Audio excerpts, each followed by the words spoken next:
Let's go back live now to a Planned Parenthood protest. It is supporting Roe versus Wade.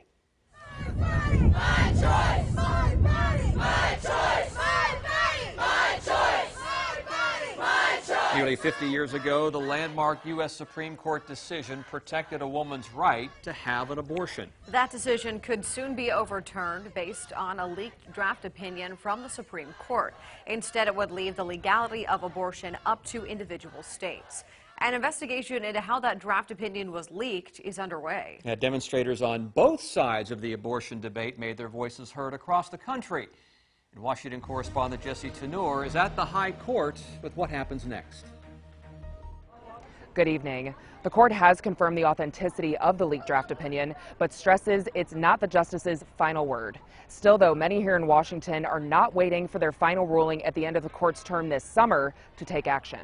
It's really quite a radical decision.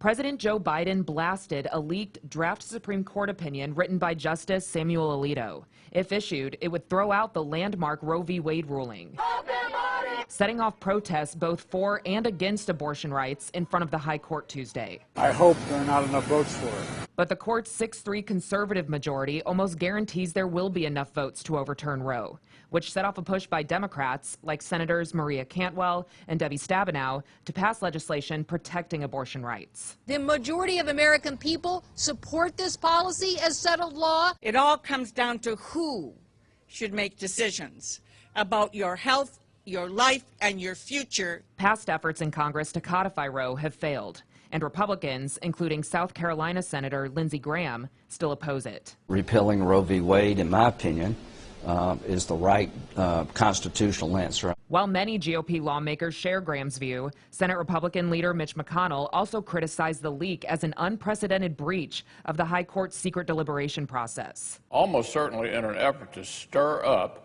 an inappropriate pressure campaign to sway an outcome. And Kansas Senator Roger Marshall blames the president's party. This shouldn't surprise us a bit. This is what Democrats do when they lose the ball game.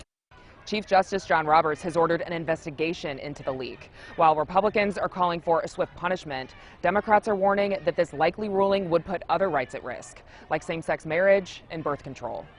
In Washington, I'm Jesse Tenor.